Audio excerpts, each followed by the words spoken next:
Lors des réunions, j'avais l'habitude d'échanger sur tout, de la manière exacte dont je comprenais les choses. Et je me sentais libre de le faire. Mais depuis que je suis chef d'équipe, je me sens nerveuse pendant les réunions.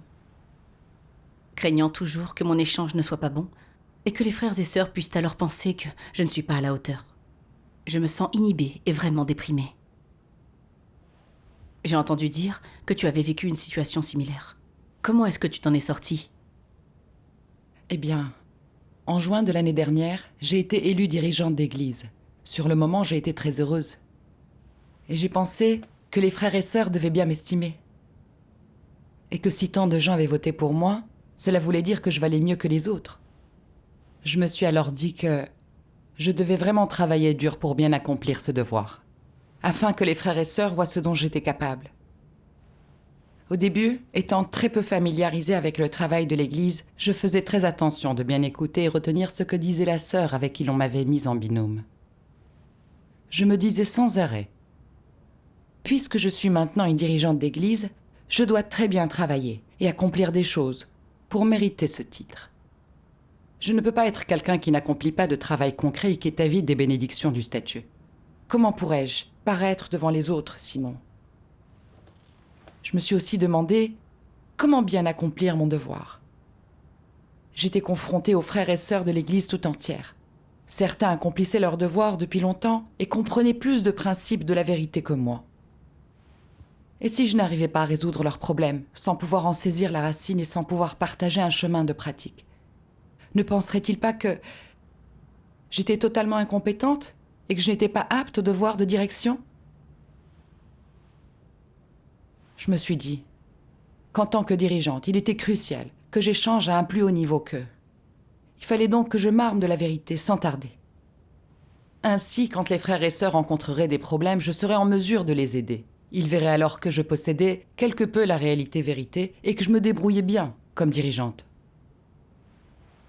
Dans ce but, en plus de m'occuper du travail de l'Église tous les jours, je lirais les paroles de Dieu dès que j'aurais un moment de libre. Mon emploi du temps était très chargé tous les jours. Et même si d'autres sœurs, au moment d'aller se coucher, me disaient « Il se fait tard, tu devrais aller dormir », je n'avais pas sommeil du tout. Et je travaillais souvent jusque tard dans la nuit. Et alors que je faisais beaucoup d'efforts pour préparer les réunions, car je ne me sentais pas toujours à l'aise avec les frères et les sœurs. Et puis un soir, une sœur m'a dit d'organiser une réunion pour l'équipe d'évangélisation pour le lendemain. Cela m'a rendue très nerveuse. Je me suis dit, les frères et sœurs de cette équipe sont croyants, depuis un certain temps déjà. Et je suis novice comme dirigeante. Je ne comprends pas très bien quels problèmes et quelles difficultés ils rencontrent dans leur travail d'évangélisation. S'ils font état de problèmes que je ne peux pas résoudre, ne penseront-ils pas que je ne suis pas à la hauteur de mon devoir ? Cela ne ruinera-t-il pas mon image de dirigeante ? Non. Une préparation de dernière minute, c'est mieux que rien. Et je dois profiter de ce temps pour m'équiper de quelques vérités pertinentes. Comme je ne pouvais pas tout saisir en si peu de temps, j'étais déstabilisée. J'ai cherché ça et là des informations sur mon ordinateur. Regardant tantôt une chose, regardant tantôt une autre. Mon esprit était tout embrouillé et je ne comprenais plus rien. Je ne pouvais qu'aller dormir. Le lendemain à la réunion, j'ai regardé la sœur avec qui je travaillais échanger avec eux tous sur la vérité et les aider à résoudre leurs problèmes. J'étais simplement assise là, sans savoir quoi dire. J'étais vraiment très gênée. Je me disais, si je ne dis rien du tout, ne vont-ils pas penser que je ne fais que de la figuration en tant que dirigeante ? Il faut que j'intervienne. Certaines de ces sœurs me connaissent déjà. Et maintenant, je suis une dirigeante. Ne devrais-je pas être capable de participer à des échanges plus profonds ? Autrement, que vont-elles penser de moi ? Ne diront-elles pas que je n'ai pas été à la hauteur ? Je me creusais les méninges pour trouver des expériences que j'avais eues et que je pourrais partager. Mais plus j'étais nerveuse, plus j'étais tourmentée. Je ne savais pas quoi dire.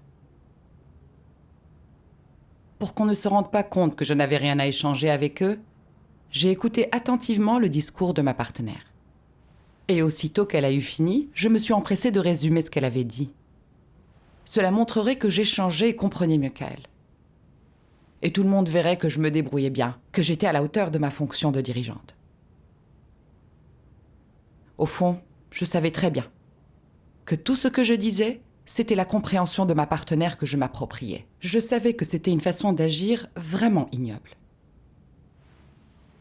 Après la réunion, j'ai senti un vide absolu dans mon cœur. Je savais que toutes les personnes, toutes les situations et toutes les choses auxquelles j'étais confrontée étaient orchestrées par Dieu. Mais je ne savais pas comment en faire l'expérience. Je n'avais rien appris.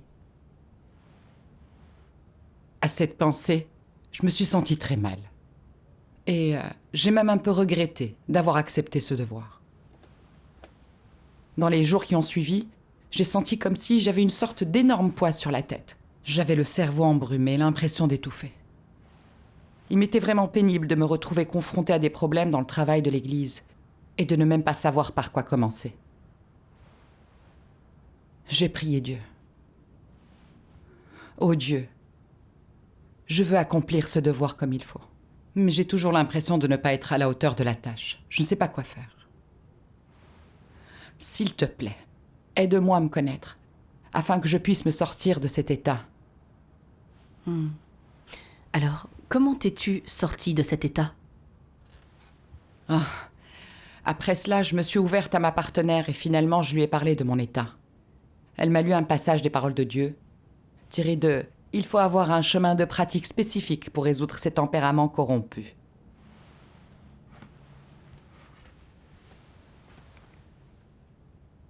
Il y est écrit « Tous les humains corrompus présentent ce problème. Quand ils sont des frères et sœurs ordinaires et qu'ils ne possèdent pas de statut, ils ne prennent pas de grands airs quand ils interagissent ou parlent avec quelqu'un. Et ils n'adoptent pas un certain style ou un certain ton dans leur discours. Ils sont tout simplement ordinaires et normaux. Et ils ne se déguisent pas. Ils ne ressentent aucune pression psychologique et peuvent échanger ouvertement et du fond du cœur. Ils sont abordables et il est facile d'échanger avec eux. Les autres les perçoivent comme des gens très bien. Cependant, dès qu'ils atteignent un statut, ils deviennent hautains et personne n'est assez bon pour eux. Ils estiment qu'ils méritent le respect, qu'eux et les gens ordinaires ne jouent pas dans la même cour. Ils les méprisent et arrêtent d'échanger ouvertement avec les autres. Pourquoi n'échangent-ils plus ouvertement? Parce qu'ils estiment que dorénavant, ils ont un statut et sont des dirigeants. Un dirigeant, pense-t-il, doit avoir une certaine image et être un peu au-dessus des gens ordinaires, avoir une stature plus grande et être capable d'endosser plus de responsabilités. Il s'imagine qu'un dirigeant doit être patient, être capable de souffrir et de se dépenser davantage, et savoir résister à n'importe quelle tentation.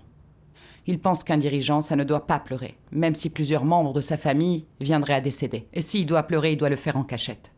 Pour que personne ne décèle chez lui aucun de ses défauts, aucune imperfection, et aucune de ses faiblesses. Il pense qu'un dirigeant ne peut révéler à personne qu'il s'est laissé aller à la négativité. Il doit dissimuler toutes ces choses. Il croit que c'est ainsi que l'on doit agir quand on a un statut. Amen. Amen. Amen. Cette lecture a été pour moi un sacré électrochoc. Les paroles de Dieu avaient révélé mon état précis. Pourquoi avais-je peur d'être sur la sellette à chaque réunion? Pourquoi étais-je aussi stressée? C'était parce que j'essayais de m'élever. Depuis que j'étais devenue une dirigeante, j'avais toujours eu le sentiment d'avoir une position et un statut, si bien que je n'étais plus comme avant. Désormais dirigeante, je pensais que je devais véhiculer l'image d'une dirigeante, me situer à un échelon plus élevé, être plus compétente qu'eux. Mon échange devait être plus éclairé. Et il fallait que je saisisse mieux le fond des problèmes et que je résolve toutes les difficultés que les frères et sœurs rencontraient dans leur entrée dans la vie.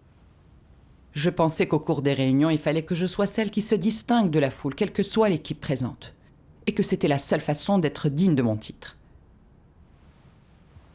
Par conséquent, ayant accepté ce mandat, je parlais et j'agissais en toute chose dans l'intérêt de ma position. J'étais défaillante à tout point de vue, mais je voulais faire semblant d'avoir une compétence élevée. Et j'adoptais même des conduites sournoises, essayant de m'approprier les échanges de ma partenaire pour que ce soit moi qui brille, qu'on m'admire. Oui, c'est vrai. Jour après jour, je ne pensais qu'à comment conserver mon statut. Et pas du tout à accomplir mon devoir convenablement, ni à m'acquitter de mes responsabilités. Je ne me souciais pas d'accomplir un travail réel et correct. En quoi est-ce que je recherchais la vérité et accomplissais mon devoir? Je recherchais le statut, et j'y étais entièrement soumise. je devenais esclave du statut. Oui. Bien que j'ai été élue dirigeante, je n'avais pas acquis tout à coup une stature imposante. Je n'avais pas non plus la réalité-vérité. Mais j'étais toujours la même personne. La seule chose qui avait changé, c'était mon devoir. C'est vrai. Dieu Tout-Puissant voulait que je me forme davantage, à travers mon devoir de dirigeante, que je cherche la vérité pour résoudre des problèmes et accomplir un travail concret. Oui. Ce n'était pas une question de statut.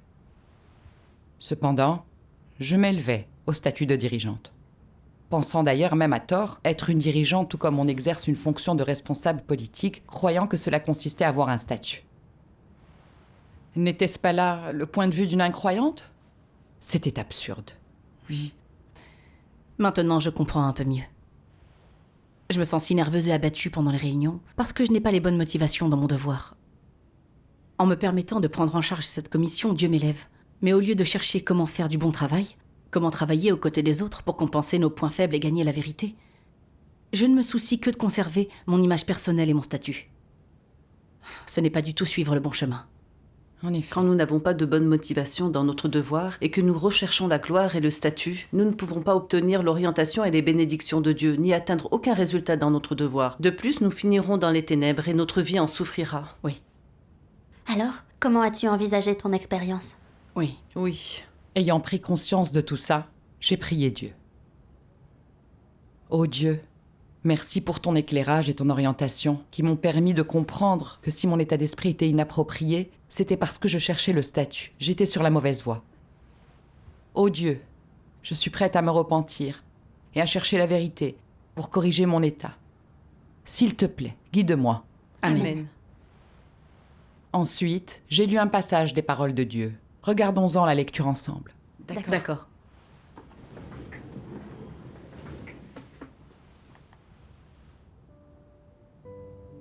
Dieu Tout-Puissant dit : les humains eux-mêmes sont des créatures. Des créatures peuvent-elles parvenir à l'omnipotence ? Peuvent-elles devenir parfaites et sans défaut ?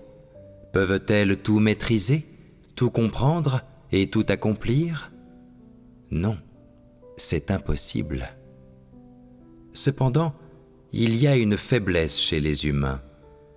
Dès qu'ils acquièrent une compétence ou apprennent un métier, ils ont l'impression d'être capables, d'être arrivés, d'avoir de la valeur et d'être des professionnels. Quel que soit le niveau de capacité qu'ils s'attribuent, ils veulent tous se mettre en valeur, se donner les apparences de personnages importants et paraître parfaits, lisses et sans défaut. Aux yeux des autres, ils souhaitent passer pour des gens admirables, puissants, totalement aptes et capables d'accomplir n'importe quoi. Elles ne désirent pas être des gens ordinaires, des gens normaux ni de simples mortels. Elles veulent être des êtres surhumains ou des personnes dotées de capacités ou de pouvoirs particuliers. C'est là un énorme problème. En ce qui concerne les faiblesses, les lacunes, l'ignorance, la bêtise et le manque de compréhension au sein de l'humanité normale, elles vont camoufler tout cela et le cacher et ne laisseront personne les voir, puis continueront à se déguiser. Elles ne savent pas qui elles sont elles-mêmes et ne savent pas non plus comment vivre une humanité normale. Elles n'ont jamais agi comme des êtres humains réalistes, pas une fois. Dans leur conduite, les gens risquent d'avoir des problèmes s'ils choisissent ce type de chemin, ayant toujours la tête dans les nuages au lieu des pieds sur terre, voulant toujours voler. Le chemin que tu choisis dans la vie n'est pas correct. Pour être honnête avec toi, si tu fais cela, alors peu importe ta foi en Dieu, tu ne comprendras pas la vérité, ni ne pourras obtenir la vérité, car ton point de départ n'est pas le bon. Amen. Dieu soit loué. En lisant cela, j'avais l'impression d'être face à face avec Dieu et qu'il était en train de me juger. C'était vraiment douloureux et déstabilisant. Surtout quand j'ai lu ceci. Si tu fais cela, alors peu importe ta foi en Dieu, tu ne comprendras pas la vérité ni ne pourras obtenir la vérité, car ton point de départ n'est pas le bon. Je me suis rendu compte que les motivations d'une personne et le chemin qu'elle suit sont cruciaux dans son devoir, et que le fait qu'elle puisse ou non gagner la vérité en dépend directement. Si nous ne recherchons pas la vérité dans notre devoir, si au lieu d'être attentifs à la volonté de Dieu, nous nous attachons à notre propre statut, nous aurons beau travailler dur, souffrir et payer un prix, nous n'obtiendrons jamais l'approbation de Dieu. Mais il nous rejettera et nous condamnera. Oui. Dieu est saint, et il peut sonder nos cœurs et nos esprits. Devenue dirigeante, je ne pensais qu'à mon image et à mon statut aux yeux des autres. Voulant préserver ma position de dirigeante, j'étais toujours en train de me déguiser, de dissimuler mes fautes et mes manquements, afin d'être considérée et admirée. Le mandat de Dieu n'était pas ce que j'avais à cœur. Je recherchais le statut, et j'empruntais la voie de la résistance à Dieu. Ainsi, comment pouvais-je obtenir l'œuvre du Saint-Esprit ? Oui. Les ténèbres dans lesquelles j'étais tombée alors, c'était le tempérament juste de Dieu s'imposant à moi. Si je ne me repentais pas, je serais à coup sûr méprisée par Dieu. J'ai songé aux antéchrists exclus de la maison de Dieu. Ils avaient un statut, et ils avaient toujours pensé qu'ils n'étaient pas comme les autres. Ils étaient avides des bénédictions du statut, ils se donnaient de l'importance et se mettaient en valeur, s'efforçant de ravir son peuple à Dieu. Ils faisaient le mal et résistaient à Dieu. Ils ont donc été rejetés. Oui. Prenant conscience de tout cela, j'ai réfléchi à la manière dont j'avais été sous l'emprise du statut depuis que j'avais accepté le devoir de dirigeante. Je considérais les devoirs de façon hiérarchique, je m'attribuais même un titre. Et je me donnais de l'importance. Je pensais avoir atteint un statut. Et je voulais me mettre en valeur en résolvant les problèmes des autres, pour qu'ils m'admirent tous. J'étais vraiment impudente. À cette pensée, j'ai vraiment rougi de honte. Je me suis dit que j'étais ignoble. Et que préserver mon statut aux yeux des autres de cette manière, c'était essentiellement rivaliser avec Dieu pour le statut. C'était la voie qu'emprunte un antéchrist. C'est là que j'ai compris à quel point cet état était très dangereux. Et que si jamais je ne me repentais pas, je serais finalement punie, tout comme un antéchrist. Poursuivre la gloire et le statut, c'est bel et bien suivre le chemin d'un antéchrist. C'est très dangereux. Oui. Alors, comment as-tu résolu ce problème ? Par la suite, au cours de mes recherches et de mes réflexions, j'ai lu ce passage des paroles de Dieu. Si tu nous le lisais. D'accord. Quand tu n'as pas de statut, tu peux t'analyser souvent et en arriver à te connaître. Les autres peuvent en bénéficier. Avoir un statut n'empêche pas de t'analyser souvent et d'arriver à te connaître, permettant aux autres de saisir la réalité-vérité et de percevoir de tes expériences quelle est la volonté de Dieu. De cela aussi, les gens peuvent profiter, n'est-ce pas ? Que tu aies un statut ou pas, si tu agis de la sorte, alors les autres en bénéficieront tout autant. Alors que représente pour toi le statut duquel on parle ? Il s'agit en fait d'une espèce de rajout, d'une espèce d'accessoire, comme par exemple un vêtement, ou encore comme un chapeau. Tant que tu ne lui accordes pas trop d'importance, il ne peut pas représenter un obstacle. Si tu aimes le statut et lui accordes une importance particulière, comme s'il s'agissait de quelque chose d'important, alors t'en voilà prisonnier. Après quoi, tu n'auras plus envie de te connaître, et tu ne seras pas non plus disposé à t'ouvrir et à te mettre à nu ou à laisser de côté ton rôle de dirigeant pour parler et interagir avec les autres et remplir ton devoir. De quel genre de problème s'agit-il ? N'as-tu pas endossé ce statut pour ton propre compte ? N'as-tu pas continué à occuper ce poste sans y renoncer ? Ne vas-tu pas jusqu'à rivaliser avec les autres pour protéger ton statut ? N'es-tu pas seulement en train de te tracasser ? Si tu finis par te tourmenter à mort, sur qui pourras-tu rejeter la faute ? Si tu as une position dominante et que tu arrives à t'abstenir de regarder les autres de haut en te demandant plutôt comment bien faire ton devoir, et faire tout ce que tu as à faire, si tu remplis tous les devoirs qui t'incombent, si tu te considères comme un frère ou une sœur ordinaire, ne seras-tu pas alors débarrassé de ce joug que représente le statut ? Amen. Amen. Les paroles de Dieu m'ont fourni un chemin de pratique et d'entrée. Que j'ai eu ou non un statut, je dois absolument accomplir correctement mon devoir et échanger sur ce que je comprends. Quand je ne comprends pas, je dois échanger de manière ouverte avec les frères et sœurs pour que l'on cherche la vérité ensemble. J'accomplissais simplement un devoir différent de celui des autres, mais nul n'était ni plus élevé ni moins élevé qu'un autre. C'est vrai. Le fait que je sois dirigeante ne signifie absolument pas que j'étais meilleure qu'eux, ni que j'étais plus compétente. Cependant, j'agissais comme une bouffonne n'ayant aucune connaissance de moi-même. Je présentais aussi toutes sortes d'insuffisances et j'avais besoin de l'aide des frères et sœurs. Mais malgré cela, je pensais qu'il fallait que je sois meilleure qu'eux. J'étais vraiment arrogante et ignorante. Je me suis dit que me donner ainsi de l'importance de façon honteuse était tout simplement risible. J'ai remercié Dieu du fond du cœur de m'avoir exposée à travers cette situation, me permettant de constater que j'empruntais le mauvais chemin. J'ai alors prié Dieu. Ô Dieu, merci de m'avoir exposée de telle sorte que je puisse comprendre combien je me préoccupais du statut et que le chemin que je suivais consistait à te résister.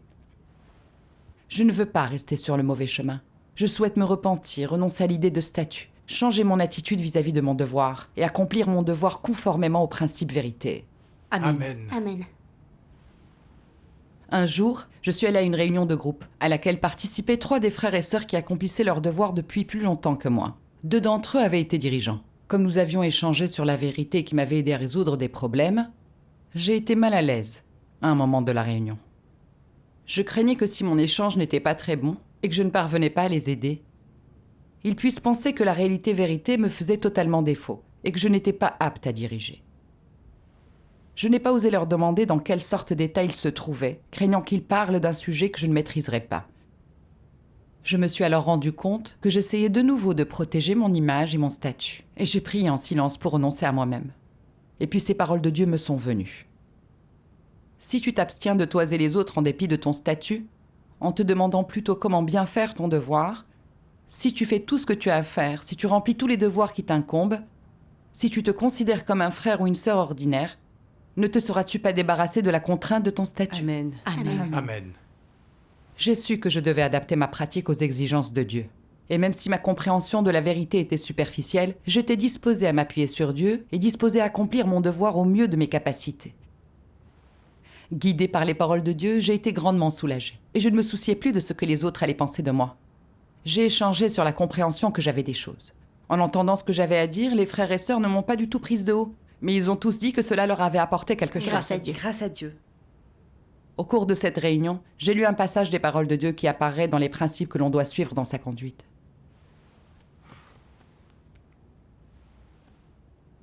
Peu importe le devoir qu'accomplit une personne, atteindre des résultats qui satisfassent Dieu, gagner son approbation et accomplir ses devoirs en répondant à des normes repose sur les actions de Dieu. Si tu remplis tes responsabilités, si tu fais ton devoir, mais que Dieu n'agit pas et qu'il ne te dit pas quoi faire non plus, alors tu ne connaîtras pas ton chemin, ta direction, tes objectifs. Quel peut bien être le résultat de cela? Ce serait un labeur infructueux. Oui. Ainsi, faire ton devoir en répondant à des normes et être capable de te tenir fermement dans la maison de Dieu, édifier tes frères et tes sœurs et gagner l'approbation de Dieu, tout cela dépend entièrement de Dieu. Les gens ne peuvent faire que ce qu'ils sont personnellement capables de faire, ce qu'ils devraient faire, et ce qui est en leur capacité inhérente. Rien de plus. C'est vrai. Par conséquent, les résultats qui découleront au final de ton devoir sont déterminés par l'aide de Dieu. Ils sont déterminés par le chemin, les objectifs, la direction et les principes fournis par Dieu. Amen. Amen. Amen.